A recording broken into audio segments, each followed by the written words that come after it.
Halo, halo. Selamat sore, teman bumi. Apa kabar semuanya? Suara aku sudah cukup jelas belum nih? Kasih jempol ya dong kalau sudah jelas. Halo, Pit Kipit. Halo, Novita, Kalvina, Dian. Oke, udah ada yang kasih jempol, berarti suaranya sudah jelas. Nah, sore hari ini, kita akan berbincang-bincang mengenai masalah kebanyakan ibu-ibu di pasca melahirkan ya, yaitu kapan ya mama tuh kurus lagi. Jujur aja, waktu aku lahiran anak pertama, itu tuh nurunin berat badannya gampang banget. Jadi waktu anak pertama tuh aku mungkin naik sekitar 14-15 kilo. Terus pas anakku 3 bulan udah nyisa aja gitu, tinggal 3 kilo. Jadi anak pertama tuh menurut aku gampang banget turun berat badannya. Terus pas anak kedua, aku masih nyisa sekitar 3 kilo, terus langsung hamil anak ketiga. Nah, pas anak ketiga ini kok kayaknya susah banget turun berat badan gitu. Jadi aku tuh sekarang mungkin masih ada nyisa sekitar 7-8 kilo untuk balik ke berat pasca hamil gitu ya. Dan gak tahu udah olahraga, udah makan, bener-bener udah segala macem, tapi tuh kayaknya susah banget untuk turun berat badan. Nah, gimana kalau kita langsung aja tanya ke ahlinya untuk membahas postpartum weight loss ini? Kita akan undang Dr. Arti Indira, seorang clinical nutrition specialist yang juga adalah salah satu dokter di Kejora Indonesia yang sudah ahli sekali nih untuk urusan postpartum weight loss. Beliau juga sekarang aktif praktek di Prodia Healthcare Kemang dan juga di Beautiful Aesthetic Clinic. Yuk kita langsung aja undang Dr. Arti.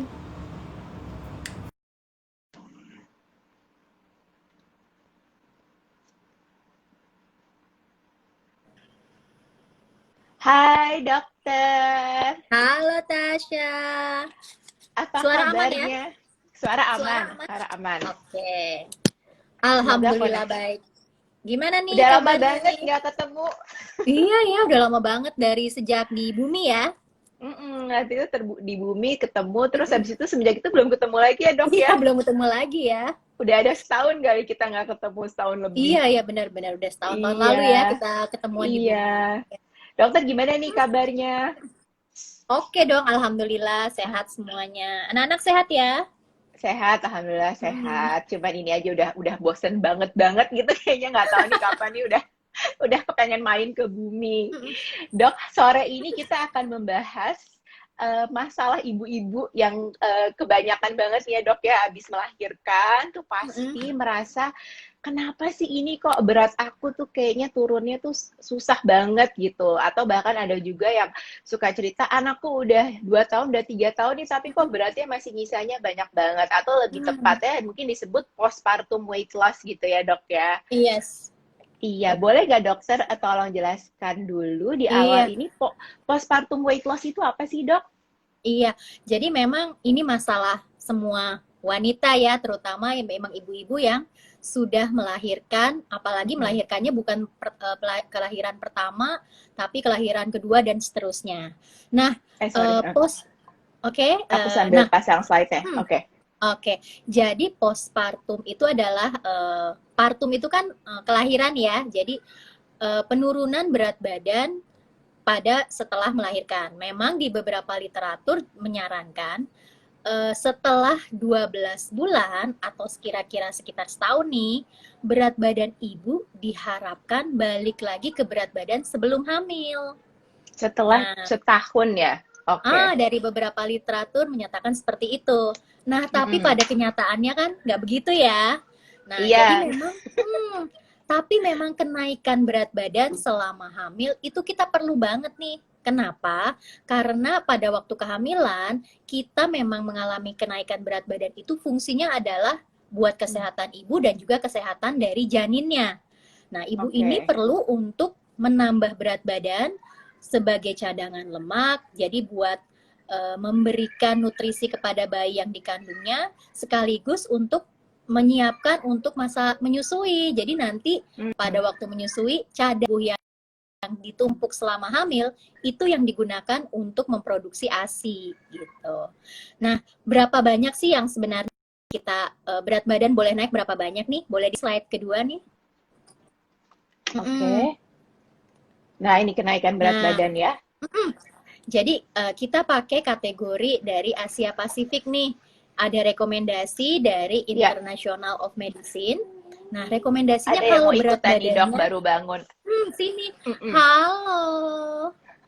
Nah, jadi kalau kita berat badannya berada di indeks massa tubuh yang normal antara 18,5 sampai dengan 22,9, ini boleh naik berat badannya ini 11,5 sampai 16 kilo. Nah, kalau jadi kalau misalnya normal 11,5 sampai 16. Oke. Tapi kalau misalnya ternyata berat badannya, indeks massa tubuhnya tuh tergolong yang underweight, jadi berat badannya kurang. Nah, ini perlu kenaikan berat badan lebih banyak. Nah, sebaliknya juga, kalau misalnya berat badannya kelebihan atau mengalami obesitas, ini juga kenaikan berat badannya nggak boleh berlebihan. Nah, ini jadi ada batasannya. Kalau sudah obesitas, indeks massa tubuhnya di atas 25, kenaikannya ini hanya sekitar 5 sampai dengan 9 kilo.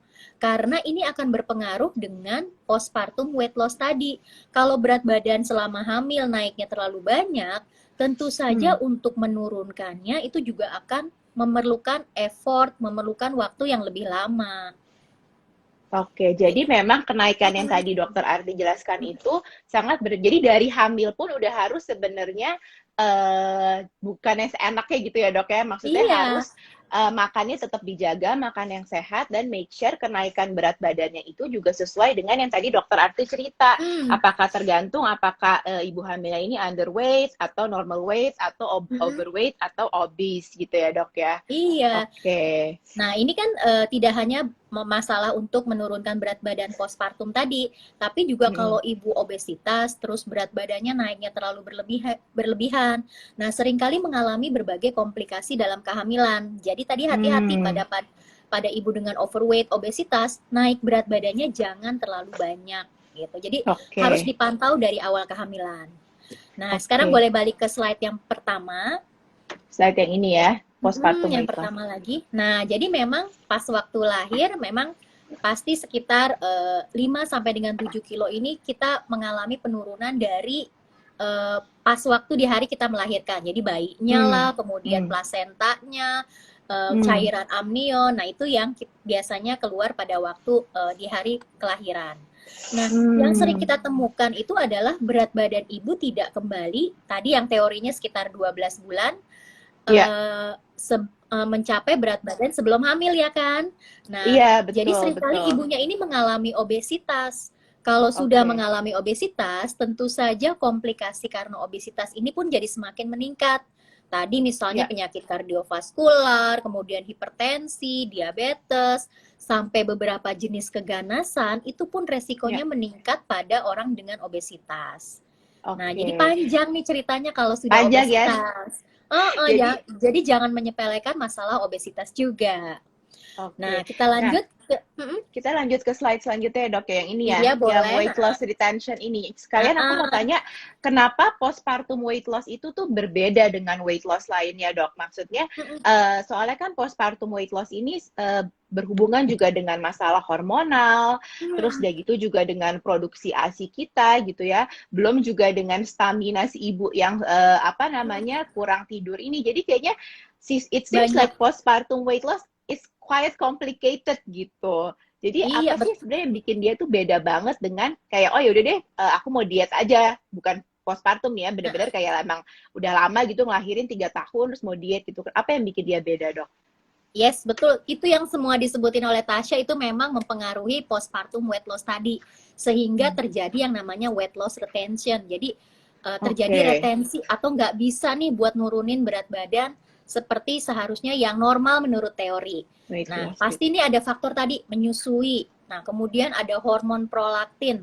Nah, ini kan memang hormon ini keluar pada waktu ibu selesai melahirkan ya. dan fungsinya adalah untuk membuat ASI juga gitu. Nah, hormon prolaktin ini pun juga yang menyebabkan meningkatnya rasa lapar gitu. Jadi pastinya selera makan ibu juga meningkat kalau kadar hormon prolaktinnya ini tinggi gitu.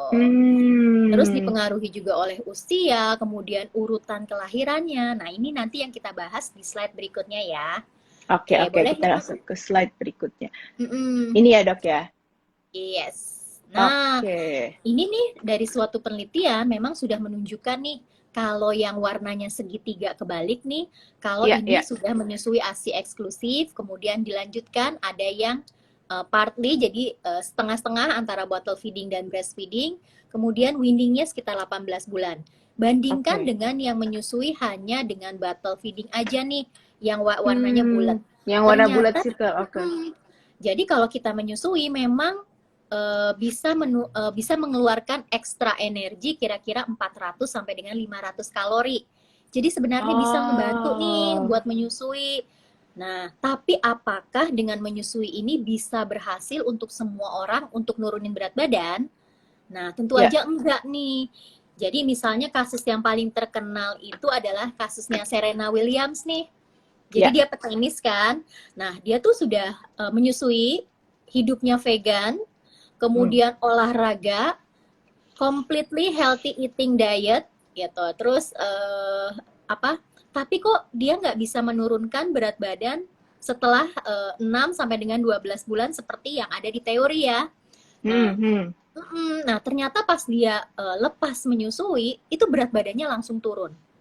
Nah, jadi ada beberapa orang yang kurang cukup beruntung pada waktu menyusui ini bisa menurunkan berat badan gitu, dan itu faktornya pasti berbeda-beda tiap orang, ada faktor genetik, ada faktor lingkungan berpengaruh gitu. Jadi tapi tetap aja disarankan harus menyusui gitu. Jadi jangan sampai saya mau nyoba kalau nggak menyusui jangan-jangan berat saya turun nih gitu. Nah, kita harus lagi lihat benefitnya nih dari menyusui. Tentu saja benefitnya untuk bayinya, untuk ibunya ini lebih besar daripada kita mengejar target untuk menurunkan berat badan secara cepat. Nah, itu saya kayaknya kena kasus yang selama menyusui nggak bisa turun. Iya. Jadi udah habis-habisan nih dok, olahraga, makan sehat, hitung kalori defisit, udah deh semua deh nggak turun. Masih berkurang, masih kurang 7 kilo. Jadi saya pikir ini kayaknya emang karena masih nyusuin gitu ya. Jadi ya udah. Ternyata ada ya dok, memang orang tuh yang mungkin hormon prolaktinnya sangat tinggi hormon gitu ya. prolaktin tinggi, masalah lingkungannya juga banyak. Ya itu tadi contohnya di Serena Williams. Kita lihat dia kurang sehat apa sih ya? Kurang olahraganya seperti apa? Pastinya jauh lebih intensif dibandingkan kita ya. Ternyata dia nggak turun dengan menyusui. Malah bisa turun pas waktu tidak menyusui. Gitu. Nah, tapi ini berpengaruh nggak sih dok? Katanya ada yang bilang, kalau misalnya anak pertamanya turunnya cepat, anak keduanya juga nanti balik lagi cepat gitu. Tapi kebetulan saya on the other side, anak pertama gampang, kedua ketiga susah gitu. Ini ada pengaruh dengan apakah kayak tubuh itu kan mungkin kayak karet gitu ya dok ya, kayak ditarik balik lagi, tapi karena hamil terus ditarik, jadi balik laginya lebih lama. Itu gimana sih dok? Dari segi klinisnya? Iya, kita lihat di slide berikutnya nih, insya Allah bisa menjawab. Nah, ini pun berpengaruh pada usia ibu. Jadi misalnya ini dari penelitian ini memang mengumpulkan ibu-ibu yang menyusui, kira-kira ini sekitar 6 bulan menyusui, kemudian usianya bervariasi. Nah, ini bisa dilihat nih, kalau dia usianya memang 25 tahun, kita lihat di sebelah kiri nih weight retention-nya yang di 0. Nah, dia bisa balik untuk berat badan sebelum hamil itu kira-kira sekitar 6 sampai dengan 7 bulan. Tadi kan Tasya 3 bulan aja udah balik ya. Untuk anak pertama. Usianya itu masih di bawah 30, masih di bawah 30 waktu itu. Nah, kemudian kalau berpengaruh usia. Nah, kemudian kita lihat lagi kalau misalnya yang warna kotak yang logonya lambangnya kotak itu 30 tahun, kalau yang di 0 retensi 0 itu dia baru bisa turun kira-kira di 12 bulan. Nah, itu kalau usianya 30 tahun. 30 semakin bertambah usia, kita lihat di usia 35 dan 40, bahkan di 18 bulan setelah melahirkan ini Iya, nggak iya. balik-balik ke nol loh. Aduh, Iya, jadi ini butuh kasus waktu banget nih kasus lebih aku lama sekarang. lagi, lebih dari Oke, oke. 18 bulan. Lebih dari 18 bulan. Oh, I Mm-mm. see. Oke. Jadi emang faktor U gitu ya, itu Faktor juga usia. ada, faktor U itu ada juga Mm-mm. efeknya di penurunan berat badan pasca melahirkan. Jadi berarti benar ya dok ya, ketika ada seorang ibu yang mengalami kayaknya anak pertama gampang, anak kedua Hmm, gampang gitu. Lihat dulu umur berapa waktu ngelahirinnya gitu ya. iya. Jadi Makanya memang itu yang enaknya anak 1, 2, 3, 4 itu langsung di bawah 30 ya. aduh. Pengennya ya. Pengen deh ya, repot di awal tapi apa mudah di depan gitu kali ya Iya. kalau misalnya berurutan kayak gitu. Mm-mm. Oke, Nah, oke. tapi urutan anak melahirkan ini juga berpengaruh juga nih. Jadi Nih, kita slide lihat selanjutnya slide ya, Dok ya. berikutnya. Oke. Nah, ini buat ngeliat Mm-mm. intra-abdominal adiposa tissue nih yang IAAT di samping tuh. Nah, jadi Oke. kalau misalnya belum melahirkan, jadi 0 nih, Ya, kira-kira lemak yang ada di bawah perut ibu sebagai penanda obesitas itu kira-kira 50 sampai dengan 60 cm persegi, ya kan? Itu normalnya oke. nih. Tapi Ya, kalau ya. udah melahirkan anak pertama, kira-kira itu meningkat nih sekitar 70-an. Nah, anak Oke. kedua, bahkan anak ketiga, ini bisa hampir 2 kali lipat dari sebelum melahirkan. Jadi penumpukan lemaknya Ah, ini ternyata nggak habis nih di setiap kehamilan gitu. Jadi masih ada terus hamil lagi, nambah lagi. Jadi seringkali memang tidak balik tuh yang namanya penumpukan lemak yang ada di bawah perut, di bawah kulit perut gitu. Jadi oke. dengan bertambahnya kehamilan, penurunan berat badannya ini juga akan semakin banyak retensi. Nah, ini Mm-mm. yang tidak baliknya itu apakah karena maksudnya gini, kalau ada waktu cukup antara kehamilan pertama dan kehamilan kedua gitu ya, Mm-mm. apakah itu akan lebih membuat waktu lebih banyak untuk Mm-mm. balik lagi lemaknya gitu ya atau Mm-mm. menipis atau nggak ngaruh gitu mau hamilnya 2 tahun setelah melahirkan pertama atau 4 tahun ya lemak di bawah perut itu akan terus ada gitu dok. Iya, jadi teorinya sih dengan semakin banyak, semakin lama waktu untuk apa ya jarak antara kehamilan, memang tentunya ibu punya waktu lebih banyak untuk kembali ke berat badan awal nih. Nah, Mm-mm. tapi memang apa seringkali yang kita nggak kelihatan tuh berat badannya mungkin normal, tapi penumpukan lemak yang di bawah kulit ini kita kan nggak kelihatan nih Mm-mm. kalau nggak diperiksa dengan Ya, ya, suatu alat ya kayak gitu. Nah, itu ya. seringkali memang tidak balik lagi gitu, tidak balik benar-benar total. Kecuali mungkin ibunya Oke. apa ya olahraganya overtraining, kemudian dietnya very restrictive, bisa aja sih sebenarnya. Tapi Mm. seringkali secara general itu memang tidak langsung balik lagi seperti awal waktu belum ada kehamilan. Oke. Nah, sekarang kan banyak nih ya, Dok, diet-diet masa kini gitu ya. Ada keto diet, ada no salt gitu ya, sama sekali apa mengurangi konsumsi garam gitu. Ada juga yang calories restriction yang sampai misalnya sehari itu cuma makan 800 to 900 calories gitu. Ini sesuatu yang bisa dilakukan untuk postpartum weight loss kah, Dok? Atau sebaiknya postpartum weight loss itu mengandalkan metode-metode yang lebih tradisional? Oke, jadi kalau tadi nih kalau diet-diet yang apa ya populer ya, jadi memang Mm-mm. kita lihat lagi balik lagi ke ibunya nih. Kalau misalnya ibunya masih menyusui, apalagi 6 bulan pertama, itu memang disarankan untuk tidak terlalu melakukan diet-diet yang ekstrim. Jadi tetap Oke. usahakan untuk utamakan dari asinya aja nih, produksi asinya. Nah, bahkan rekomendasinya memang tadi kebiasaan makan yang sehat, aktivitas Hmm. fisik, memang secara penelitian nih sudah jelas bahwa itu satu-satunya cara untuk menurunkan berat badan. Jadi jangan sampai tergoda untuk melakukan diet-diet yang memang pengaruhnya itu terhadap kesehatan ibu itu akan menjadi tidak baik gitu. Jadi kalau terlalu restriktif, Hmm. pastinya kesehatan ibu itu jadi menurun ya. Padahal kan kesehatan Ya, ibu juga sama pentingnya dengan kesehatan dari bayinya gitu. betul, betul, betul. Mm-mm. Nah, aktivitas fisik dan makanan sehat apa sih dok yang sesuai untuk seorang ibu, terutama untuk ibu yang memang baru nih melahirkan, misalnya kalau 3 bulan gitu kan, kalau sesar baru boleh gitu ya. Kalau misalnya normal tuh Olahraga. seingat saya mungkin lebih cepet ya waktunya, sekitar 6 minggu udah boleh olahraga ya. Aktivitas fisik seperti apa yang baiknya dilakukan untuk mendukung postpartum weight loss ini? Nah, jadi kalau misalnya ini boleh lihat di slide berikutnya yang untuk pola makan untuk Oh, pola ibu menyusui makannya. nih. Jadi Oh pola iya, ini makan pola dulu makan. ya. Jadi ini ada rekomendasinya, mungkin terlalu kecil, nanti kita bisa sharing di Instagram Bumi ataupun Kejora, boleh ya. Boleh, iya. Nah, jadi di sini bisa dilihat nih kalau misalnya pola makan ibu ini juga harus memenuhi unsur-unsur yang diperlukan untuk pembentukan ASI dan juga menjaga kesehatan ibu. Nah, pertama Oke. pasti nih kita lihat yang warna orange dulu itu adalah Ya, grains atau karbohidrat nih. ya. Usahakan memang karbohidrat yang kita pilih adalah karbohidrat kompleks. Nah, ini seringkali karbohidrat ini dari total asupan harian itu sekitar 40 sampai dengan 60% nih, tergantung kondisi 40 ibu. sampai 60%. Oke.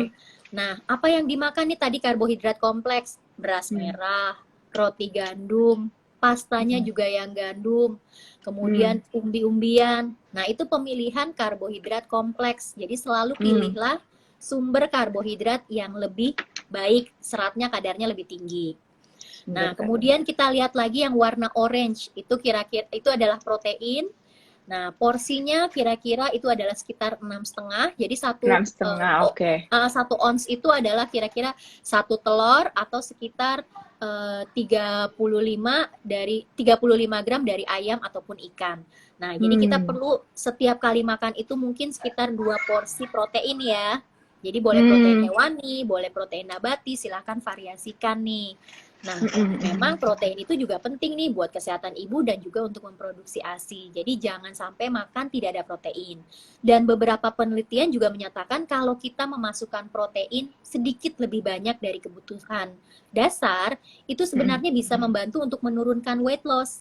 Karena protein itu bisa menekan rasa kenyang, kemudian bisa meningkatkan metabolisme tubuh kita karena pembakaran protein itu memerlukan energi yang lebih banyak dibandingkan karbohidrat dan lemak gitu. Jadi tentunya ini bermanfaat sekali untuk menurunkan berat badan. Jadi jangan sampai nggak makan protein ya buat ibu-ibu yang ingin menurunkan berat badan pada waktu menyusui. Nah, kemudian di atas kita lihat lagi adalah sayuran dan buah-buahan. Sayuran dan buah. Jadi sekitar kalau di total itu sekitar 5 sampai dengan 6 porsi per hari ya untuk sayuran dan buah-buahan. Gampangnya tiap kali makan utama ada sayurnya. Kemudian selingannya itu diganti yang cemilan gak sehat tadi diganti pakai buah. Jadi kan cara itu lebih gampang ya. Nah, yang terakhir yang dibawa adalah produk dairy nih. Kita lihat lagi ibunya.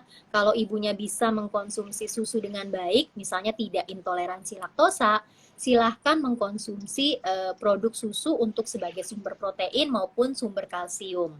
Kan waktu kita hamil kemudian menyusui, kita membutuhkan kalsium yang lebih banyak dibandingkan dengan orang yang tidak hamil dan menyusui. Gitu. Nah, paling gampang sih memang sorry dok, dari makan sehat ini sebenarnya kalau kita ngitung kalori gitu ya, itu per harinya tuh berapa ribu kalori sebaiknya yang dikonsumsi oleh seorang ibu postpartum dan menyusui? Oke, jadi pada ibu usia reproduksi kebutuhannya itu kira-kira 1.500 sampai dengan 1.800. Dengan menyusui memang disarankan menambah kalorinya itu sekitar 500 kalori per hari. Nah, jadi boleh kira-kira sekitar 2.000 sampai dengan 2.200 kalori per hari nih. Nah, tapi kan kita tadi ada target pengen nurunin berat badan ya. Nah, itu nanti kita lihat di slide belakang ya. Berapa banyaknya yang dibolehkan untuk ibu untuk mengkonsumsi berapa kalorinya. Nah, kita lihat slide berikutnya. Jadi, memang tadi disarankan untuk beraktivitas fisik karena tadi ibu-ibu itu lebih gampang penambahan berat badan karena ada hormon estrogen, kemudian ada proses hamil, ada proses menyusui.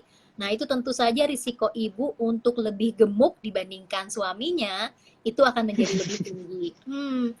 Nah, iya curang ya, aduh kita yang hamil. Iya, karena kita punya hormon estrogen tadi.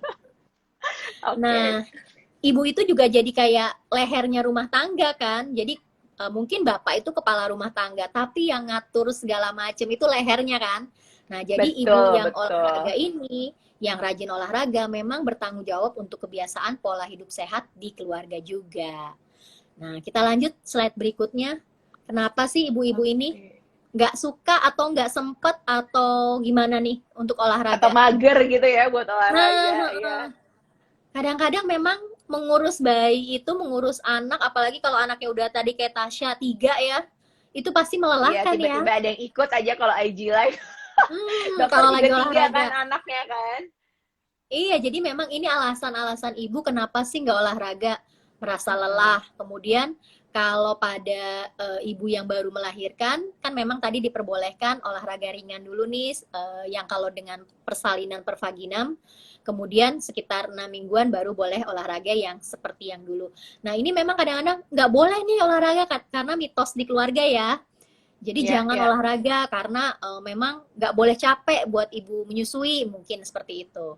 Dan nggak ada waktu memang. Jadi ini alasan-alasan kenapa ibu menyusui itu nggak berolahraga. Oke, Oke. jadi ya kalau sebenarnya saya ngerasain sih kalau misalnya nih ya kayak waktu abis lahiran mungkin kayaknya tuh baru enak buat olahraga lagi tuh 6 bulan deh. enam Iya. bulan abis lahiran tuh kayak baru bisa karena selain lelah tuh juga kalau menyusui tuh payudara tuh kayaknya additional 3 kilos gitu untuk kita bawa olahraga tuh kayak capek gitu dan memang dengan demanding kan anak-anak kalau udah lebih dari satu tuh kayaknya demanding banget gitu mau olahraga tuh kayak susah. Cuman yang saya pelajarin selama work from home ini ya dok nih sharing sedikit karena olahraga justru saya ngerasa stamina jauh lebih oke sih. Mungkin Yes. berat gak turun gitu ya, berat ya udah segitu-segitu aja. Tapi karena olahraga stamina tuh kayak ya lebih oke, terus juga nafsu makan bisa lumayan ditekan gitu ya. Meskipun kadang masih suka sih jajan makanan-makanan versi pandemik gitu ya yang tiba-tiba bermunculan kan banyak banget nih jajanan. Cuman ya Benar lumayan sekali bisa ya. ditekan dengan olahraga gitu. Nah, ini selanjutnya ya dok ya. Oke, Oke, slide ini berikutnya. yang ini Nah, bukan tadi dok. memang, ya betul. Jadi memang Oke. tadi nih, tadi rekomendasi olahraga harus izin dulu nih dari misalnya SPOG-nya. Udah boleh Mm-mm. berolahraga apa belum, terutama untuk yang persalinan sesar ya. Nah, Iya. secara garis besar memang saya cari-cari tidak ada sih rekomendasinya harus olahraga A atau harus olahraga B biar Mm-mm. ibu menyusui ini bisa tadi staminanya bagus dan juga menurunkan berat badan. Nah, kemudian slide berikutnya. Nah, memang tetap Oke. disarankan olahraganya ini bertahap, kemudian perlahan-lahan. Boleh slide berikutnya? Dilihat lagi tadi durasinya, kemudian intensitasnya. Nah, untuk Mm-mm. diet yang terlalu restriktif, ini memang tidak disarankan karena seringkali kalau terlalu ketat mempengaruhi kualitas dan kuantitas dari ASI-nya. I Nah, see. sekarang Oke. slide terakhir nih. Ya, Nah, ini. ini Oke. yang rekomendasinya nih, kalau pengen dietnya mesti bagaimana sih pada ibu Iya, menyusui ya? iya, betul. Nah, Ya. jadi paling tidak minimal syaratnya adalah usia bayinya ini sekitar di atas 2 sampai dengan 3 bulan. Minimal 2 bulan. Hmm. Karena biasanya juga ibu masih beradaptasi dengan kondisi bayi, produksi ASI kan, dan Hmm. kadar hormon untuk memproduksi ASINya ini pun juga belum optimal. Jadi beberapa penelitian menyatakan sekitar 2 sampai dengan 3 bulan baru ASI itu optimal secara hormonal. Nah, kemudian menyusuinya tanpa restriksi. Artinya kalau misalnya ada lecet di puting atau misalnya menyusuinya itu dengan mastitis, ada masalah di manajemen laktasinya, perbaiki dulu gitu. Jadi jangan Hmm. buru-buru untuk melakukan diet untuk menurunkan berat badan. Nah, berapa banyak yang dimakan nih tadi nih? Jadi Mm-mm. Mm-mm. minimal paling sedikit 1.500 kalori gitu. Jadi tidak disarankan untuk mengkonsumsi bahan makanan di bawah 1.500 kalori karena dapat mempengaruhi produksi ASI. Jadi secara kualitas, secara kuantitas ini bisa turun. Jadi silahkan atur berat badannya. Sekarang banyak sekali nih dengan aplikasi untuk mengatur Ya, makannya ya. Masukin aja ya target betul betul. 1.500 nih. Jadi makan pagi kira-kira 400 kalori, makan siang 400 sampai dengan 500 kalori, malamnya sekitar 400, sisanya dibagi untuk cemilannya. Nah, itu kan gampang banget ya dilakukan seperti itu pakai aplikasi yang nyaman dan mudah dikerjakan. Nah, Nah, ini kemudian 1.500 kalori sampai berapa bulan pasca melahirkan, Dok? Apakah ini berlaku juga untuk yang misalnya sudah 12 bulan pasca melahirkan tapi masih menyusui gitu? Nah, kita lihat lagi nih, biasanya kalau misalnya dengan 1.500 ibunya bisa turun berat badan dengan baik, silahkan diteruskan. Tapi kan seringkali kita menemukan fase stagnan ya pada waktu nurunin berat badan. Nah, fase Ya. itu pasti ditemukan pada orang yang menurunkan berat badan. Jadi beratnya stuck, nggak turun-turun gitu. Nah, itu sebaiknya memang konsultasi ke dokter gizi nih. Biasanya dicari tahu mungkin entah secara kalori bisa diturunkan, apalagi bayinya sudah di atas 12 bulan ya, pastinya sudah makan, kemudian kalau 12 bulan sudah table food ya, udah makan makanan keluarga ya. Nah, itu mungkin bisa dilakukan penurunan kalori yang lebih banyak. Ataupun secara aktivitas itu bisa ditambah. Mungkin yang dulu itu harus adaptasi dengan bayi baru, jadi olahraganya belum optimal. Nah, jadi sekarang bisa ditambahkan nih berapa rekomendasi olahraganya. Nah, kemudian penurunan berat badannya juga perlahan-lahan. Jadi jangan Ya, punya yang bagus tuh target gimana yang sih, Dok? berlebihan. Jadi targetnya itu harus selalu realistis. Kira-kira itu setengah sampai dengan 1 kilo per minggu nih. Jadi sebulan itu minimal 2 sampai 4 kilo untuk penurunan berat badan. Jadi jangan bulan depan saya harus 6 kilo gitu. Nah, kayak gitu nanti ibunya malah stres sendiri. Iya, adik saya mau kawin, saya bulan depan harus 6 kilo gitu ya, Dok. Iya, nanti malah stres banget. Suka ada target-target. Iya. Nah, kalau misalnya ya, Dok, ya berhasil nih menurunkan berat badan, misalnya kayak aduh alhamdulillah nih udah turun lagi, udah kembali lagi ke pasca hamil. Tapi kok badanku masih terasa gemuk, ukuran baju tuh masih kayak size-nya belum beda balik ya? lagi size-nya, terus kayak masih kerasa nih gelember sana, gelember sini. Itu kenapa sih, Dok? Jadi apakah jangan patokannya tuh mendingan kilogram kah atau size baju gitu, Dok? Iya, jadi paling mudah, jadi sebenarnya bisa digunakan macam-macam ya. Tadi dengan berat badan kita bisa tahu nih indeks massa tubuhnya berapa, apakah masuk status gizinya yang mana nih, udah balik normal apa enggak. Nah, atau bisa juga dengan baju nih, berat badannya udah bagus, tapi kok size bajunya belum turun-turun, masih di M aja atau di L aja gitu ya, padahal dulunya S misalnya. Nah, itu juga jadi patokan. Ternyata memang mungkin pada waktu penurunan berat badan, asupan proteinnya ini kurang, kemudian olahraganya untuk membentuk ototnya juga kurang, jadinya massa ototnya ini jadi banyak yang terpecah nih, atau jadi tidak bisa terbentuk lagi. Jadi sebaiknya memang dilakukan analisis asupan lagi, apakah proteinnya cukup, apakah olahraganya juga sudah sesuai, sehingga bisa ototnya juga jadi kenceng lagi. Oke. Jadi mungkin ada, ya itu tadi ya, ya kurus-kurus tapi ternyata asupannya kurang sesuai, itu yang bisa menyebabkan badannya tuh in terms of bentuk gitu belum balik lagi seperti seperti sebelum hamil gitu ya, Dok. Oke. Nah, ini ada beberapa pertanyaan, boleh kita mulai, Dok, pertanyaannya? Oke. Boleh. Di level mana kita perlu genjot turunin berat badan, atau ya udah yang penting sehat selama di BMI normal? Di level mana maksudnya? Level indeks massa tubuh kali ya? Mungkin misalnya ada yang BMI-nya udah normal nih, cuman kok kayaknya saya ngerasa masih agak gemuk gitu, masih kurang enak dilihat gitu. Itu kapan sih kita tahu kayaknya nih boleh nih turunin berat badan lagi gitu?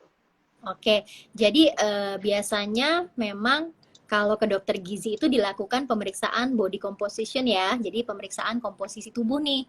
Mungkin tadi berat badannya sudah berada di range yang indeks massa tubuhnya normal, 18,5 sampai dengan 22,9.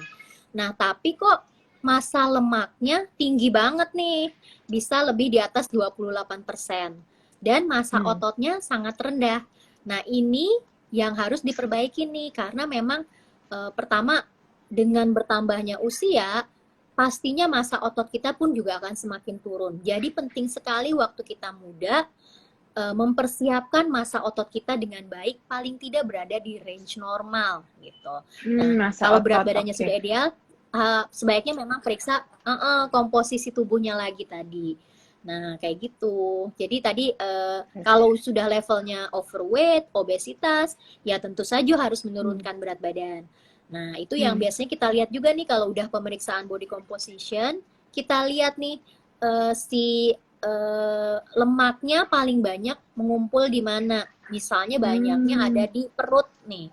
Nah, kalau obesitas sentral, jadi penumpukan lemaknya banyak di tengah tubuh, di perut, nah risiko untuk penyakit metabolik kayak diabetes, penyakit jantung, kemudian stroke itu pun juga akan semakin meningkat. Nah, itu juga harus diperbaiki. Jadi makanya ada yang saya pernah dengar gitu, kalau kurus pun juga kurusnya harus sehat gitu ya. Itu mungkin ya, mungkin kayak kalau kurus tapi make sure lemak-lemaknya itu tidak menyebabkan resiko for us in the future gitu. Karena mungkin kan kita Yes. sekarang masih muda, kita suka taking it for granted. Ya udahlah nggak apa-apa ada lemak sedikit, tapi ternyata bisa jadi lemak itu justru akan menyebabkan tadi seperti yang dokter cerita, kalau di perut resikonya akan kardiovaskular, disease, Diabetes. diabetes gitu-gitu. Jadi banyak kok yang misalnya berat badannya kurus, underweight, atau misalnya normal menjelang ke bawah gitu. Tapi ternyata masa ototnya rendah sekali, masa lemaknya tinggi gitu. Jadi itu yang biasanya kita sebut sebagai skinny obese. Oke. Skinny obese. Oke. Nah, ada pertanyaan lagi, Dok. Apakah beberes rumah, nyuci, dan lain-lain itu tidak mengurangi kalori? Maksudnya, apakah ini termasuk kegiatan yang bisa disebut sebagai aktivitas fisik juga? Yes, benar. Jadi biasanya saya selalu menyarankan untuk aktivitas fisik itu ada aktivitas harian, ada olahraga. Nah, kalau diperhatikan, olahraga itu kan paling berapa sih? Setengah jam sampai dengan 1 jam per hari ya. Nah, Ya. seminggu paling banyak berapa sih? Mungkin kalau tiap hari olahraga ya 7 jam lah mungkin. Nah, sisanya adalah lebih banyak aktivitas harian. Tadi mulai nyuci, beberes, kemudian pekerjaan rumah lainnya. Nah, saran saya sih seringkali adalah ngitung steps harian. Jadi Nah, langkah itu harian. gimana tuh, Dok? Hitung steps lagi ngetren banget tuh sekarang tuh. Iya, Pamer-pamer jadi hitungan jam. Udah 10.000, 13.000 steps. Itu gimana sih tuh, Dok? Cerita aja iya. Jadi benefitnya. memang kita memang mau nggak mau harus pakai bantuan ya. Nggak mungkin juga ngitung sendiri pakai mulut gitu misalnya. Jadi bisa pakai handphone atau pakai smartwatch atau pakai pedometer. Jadi banyak sekarang pun harganya juga sudah bervariasi ya. Biasanya saya nyaranin hitung step harian kalau yang biasanya mager mulailah dari 5.000 misalnya.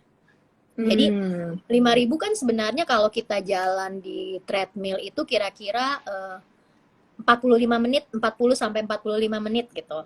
Nah, tapi kalau kita aktivitas harian itu kan nggak kerasa. Jadi beberes, naik turun tangga. Kemudian kalau orang sudah ngantor atau work from home, triknya misalnya minumnya taruhnya segelas aja. Jadi biar kalau udah minumnya udah habis dia mesti jalan, ya kan? Atau kalau ke mall usahakan misalnya jalan jangan naik lift, tapi naik eskalator tapi di eskalatornya jalan. Atau parkirnya agak jauhan. Nah, trik-trik seperti itu juga dilakukan di sehari-hari biar steps-nya itu nambah. Nah, yang dinamakan aktif atau baik banget nih itu sekitar 10.000 steps per hari. Nah, kalau yang biasa mager itu susah banget dapetin 10.000 ya kan? Atau biasanya dapat 10.000 kalau jalan-jalan ke luar negeri. Iya, betul. Itu gampang itu. Di Orchard Road, jalan-jalan dapat ya 10.000. Iya, kira-kira 2 jam ngiter Orchard Road udah dapet 10.000. Ambil tentengannya juga banyak ya sekali sebagai beban. Iya. Nah, jadi pelan-pelan aja bertahap dari 5.000 naik. Kalau misalnya udah seminggu bisa nih 5.000, minggu depannya naik ke 7.000, akhirnya bisa di 10.000. Akhirnya jadi biasa lebih banyak gerak aktifnya. Dan tentu saja jadi pembakaran ototnya, kemudian ini pun jadi lebih meningkat dibandingkan hanya dengan olahraga yang sekitar sejaman sehari ya. Nah, untuk Oh, oke. olahraga, Jadi nggak ngaruh ya dok. Misalnya kita tuh kan kadang olahraga 1 jam yoga seharian gitu ya. Sorry, 1 jam yoga gitu belum tentu pembakarannya setinggi kalau kita gunakan steps tadi itu dok. iya, sebenarnya itu. Jadi kita harapkan yang lebih banyak waktunya itu kan yang kita nggak olahraga kan? Iya, betul, betul. Iya, jadi kita manfaatkan tuh kita pembakarannya di luar olahraga. Nah, olahraga juga tergantung jenisnya nih. Ya kalau yoga Oke. pasti berbeda nih. Misalnya kita dengan Thai boxing gitu ya, tentu saja pengeluarannya beda ya. Atau misalnya Ya, kita ya. berenang, nah itu pasti pembakaran kalorinya beda-beda. Tapi rekomendasinya memang kita harus lakukan dua-duanya nih, kardio secara kardio ataupun muscle strengthening. Jadi untuk ototnya Hmm. juga, untuk kardionya ini juga kita lakukan. Kardio fungsinya adalah untuk fat loss, kemudian untuk kesehatan jantung, kira-kira 150 menit per minggu. 150 menit per Mm-mm. minggu. Oke. Nah, Itu kalau berarti misalnya, kayak Zumba, terus lari, jogging gitu ya, Dok ya. mm, Jalan cepat jadi tuh kardio ya. jalan cepat, berenang, sepeda Hmm. statis, nah itu boleh dikerjakan nih buat kardionya. Gampangnya misalnya Senin sampai dengan Jumat itu kardio setengah jam per hari udah dapet tuh 150 Hmm. menit. Ya Hmm. kan? Ya, ya, ya, ya, betul, betul, Hmm. betul. Hati-hati O- pada orang obesitas, jangan lari. Karena Oke. kasihan lututnya. Nah, jadi Oke. usahakan paling nggak jalan cepat aja. Atau jalan dulu deh gitu. Nah, Hmm. terus olahraga muscle strengthening itu juga minimal dilakukan 2 sampai dengan 3 kali sekitar 45 sampai 60 menit gitu. Muscle itu oke, 2 sampai 3 Mm-mm. kali. empat Jadi puluh dari lima menit per berbagai sesi ya. per sesi 45 sampai 60 menit.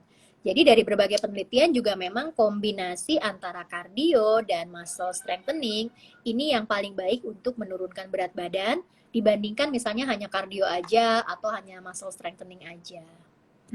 Oke. Nah, ada lagi yang tanya, Dok. Tadi kan kita sempat membahas nih sambil aku buka ya, Mm-mm. yang soal nutrition Mm-mm. kayak fruits, vegetables gitu. Mm-mm. Itu kalau misalnya tidak kuat dairy gitu ya, itu biasanya digantikan dengan apa dong, Dok, yang baik? Oke, jadi memang kalau secara genetik orang Asia kita nih ya, memang kita termasuk yang laktos intoleran. Jadi nggak usah Hmm, heran kalau kita tuh nggak nyaman atau misalnya perutnya kembung atau bahkan beberapa orang itu diare kalau mengkonsumsi produk susu sapi ya. ya, Nah, ya. jadi nah itu kalau misalnya memang keluar tuh gejala-gejala laktos intolerannya, silahkan konsumsi susu yang dari bahan nabati. Kalau Hmm. memang suka susu gitu ya. Jadi susu soya boleh, almond boleh, oats, kemudian apalagi rice milk. Nah, itu boleh dikonsumsi untuk mengganti susu. Tapi misalnya kalau tanpa minum susu sudah dapat kebutuhan lemak, kebutuhan protein dan kebutuhan kalsiumnya udah dapat, ya sebenarnya nggak perlu Hmm. juga minum susu sebenarnya. Oke, jadi minum susu tuh bukan berarti sesuatu yang kalau emang ya kalau kebetulan bisa ngedapetin itu dari makanan juga berarti susu itu tidak tidak selalu harus diharuskan ya, Dok. Wajib, iya. Jadi lihat lagi Oke. kasus per kasus per orang, jadi beda-beda nih kadang-kadang. Hmm, hmm. Nah, pertanyaan terakhir nih dok, kapan sih dok kita nih benar-benar udah red flag atau kayak oke, kayaknya emang harus konsultasi ke dokter gizi gitu? Karena kan terkadang kita taking it for granted ya, misalnya kayak oh ya udahlah masih nyusuin ini, tunggu aja sampai 2 tahun gitu, tapi ditunggu, ditunggu, ditunggu, tiba-tiba pas 2 tahun loh, kok berat gue malah mendekati berat hamil gitu kan? Atau Iya. misalnya kayak loh ini kok udah 2 tahun malah size jeansnya malah kayak sama gitu kayak waktu hamil gitu kan sering banget kejadian kayak gitu. Kapan kita mulai mulai harus kayak oke nih kayaknya kita harus consult nih ke dokter gizi ada masalah apa gue itu tuh kapan sih dok apa red flags-nya tuh apa aja? Jadi tadi lihat lagi di indeks massa tubuhnya nih. Kalau sudah Oh masuk ke di BMI overweight, nah ya. itu sebenarnya udah warning sign nih. Oh, saya berat Oke. badannya ini ternyata udah mulai lebih nih. Coba lakukan Mm-mm. sendiri nih, misalnya tadi mengurangi porsi makan atau pemilihan dari bahan makanannya juga yang lebih baik, kemudian menambah Hmm. aktivitas fisik. Nah, itu coba Hmm. lakukan. Kemudian tapi kalau misalnya sudah masuk obesitas, apalagi obesitasnya yang IMT-nya di atas 30, mendekati 40, nah sebaiknya memang berkonsultasi ke dokter spesialis gizi klinik biar diatur nih pola makannya seperti apa, olahraganya bagaimana. Kalau perlu memang buat olahraga, misalnya memang serius atau misalnya memerlukan bantuan, kita konsul juga ke dokter spesialis olahraga gitu. Jadi bisa kerjasama Oh, seperti oke, oke. Jadi bisa dipaduin gitu ya, Dok ya? Mm-mm, Oke, bisa oke, dipaduin. oke. Nah, yang sering kali kita temukan kalau sudah obesitas, komplikasi karena obesitasnya juga banyak nih. Jadi datang sudah Ya. hipertensi, sudah hiperkolesterol, atau misalnya asam uratnya tinggi. Nah, komplikasi Hmm. seperti itu juga udah warning sign nih, saya harus mengatur berat badan saya. Ya, oke. Jadi Hmm. ini ya, dan sebenarnya ini tadi aku iseng-iseng sambil tadi dokter jelasin, aku langsung Google BMI calculator, itu ada banyak banget, tinggal masukin berat badan berapa, tingginya berapa, bisa langsung kelihat BMI-nya berapa, just in case kayak bingung gitu ya, kalau mau apa, kalau mau ngukurnya gimana. Nah, boleh nggak yang terakhir nih dok, tips and tricks dong dok dari seorang dokter Arti Indira, how to maintain like a healthy weight and also how to make sure that kita itu sebagai seorang ibu feel good about ourselves. Oke, jadi tadi yang pertama ini tipsnya ya. Yang pertama adalah kita harus bikin setting goal-nya ini yang realistik. Tadi kan banyak faktor yang mempengaruhi weight loss postpartum ataupun weight loss retention ya. Nah, kalau anaknya Ya. udah 3, usia di atas 30, kemudian tidak menyusui. Nah, itu juga harus realistis untuk membuat target untuk menurunkan berat badan. Jadi pertama yaitu realistis, don't be too hard to yourself. Jadi jangan kejam-kejam lah gitu. Jadi harus turun berat badannya yang secara berlebihan. Nah kemudian jangan melakukan crash diet. Jadi yang tadi terlalu restriktif atau mengurangi atau terlalu ekstrim di salah satu bahan makanan. Nah itu juga jangan terlalu ekstrim, jangan terlalu restriktif. Nah kemudian jangan lupa nih pola makannya itu yang dianjurkan adalah dengan diet gizi seimbang. Jadi komposisi karbohidrat, protein, lemak, vitamin, mineral, dan serat itu pun harus ada di pola makan harian kita. Nah, kemudian kemudian moving ya, olahraga ya. Jadi aktivitas harian, olahraga baik kardio maupun olahraga resisten juga dikerjakan. Dan terakhir itu adalah tidur. Nah, jadi dari berbagai penelitian juga sulit banget. Jadi ibu yang tidurnya kurang dari 6 jam itu lebih banyak mengalami weight loss retention dibandingkan ibu yang tidurnya 7 sampai dengan 8 jam. Jadi usahakan nih kalau misalnya ternyata kurang tidur, minta bantuan lah sama orang tua, sama suami, sama mbak. Jadi jangan malu, kita harus punya support system yang memang baik biar kitanya juga sehat. Utamakan kesehatan kita selain juga kesehatan anak. Ya, tidur ini juga saya ngerasa kayaknya I think this is one of the reason I haven't lost weight sih. Kayaknya ini sih tidurnya masih 5 jam, belum bisa yang kayak 7-8 jam gitu loh. 6 jam tuh udah alhamdulillah. Iya, itu juga yang membuat weight loss retention juga karena tadi tidurnya itu tidak cukup. Gitu. Pastinya kan ada imbalance hormon, mulai dari tadi melatoninnya, terus nyambung ke kortisol, dan banyak hormon-hormon lain yang berpengaruh untuk pengaturan berat badan gitu. Jadi sulit turun berat badan. I see ya. Ya tidur itu mungkin ya jadi alasan kenapa banyak juga yang jadi belum. Coba perbaikin satu-satu dulu. Coba perbaikin satu-satu. Oke. Dokter Arti, terima kasih banyak nih atas waktunya dan atas ilmunya untuk di sore hari ini. Ya sebentar sayang. Terima kasih juga untuk Kejora Indonesia atas supportnya buat bincang-bincang Bumi sore ini. Sampai ketemu di bincang-bincang selanjutnya ya dokter. Iya, siap. Sampai ketemu lagi. Terima kasih. Terima kasih. Oke, bye-bye.